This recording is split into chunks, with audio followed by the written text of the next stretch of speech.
Here are 3 lessons that I learned building a multi-million dollar business at the age of 24. So number 1 lesson that I learned building this business is that you need to prove the concept yourself in the beginning.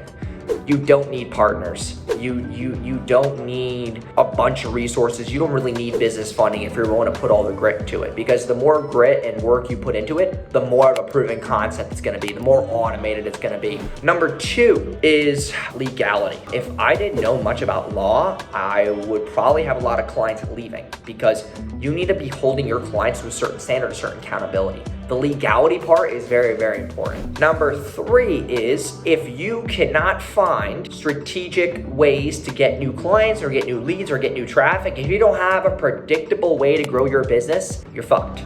You need to be able to wake up every single morning and know that you have traffic, know that you have leads, know that you'll have booked calls. And that is the emotional clearance that you need to really run your business. If you can't find a predictable pipeline of leads every single day, you will forever depend on only organic. And when organic dries up, your business will dry up as well.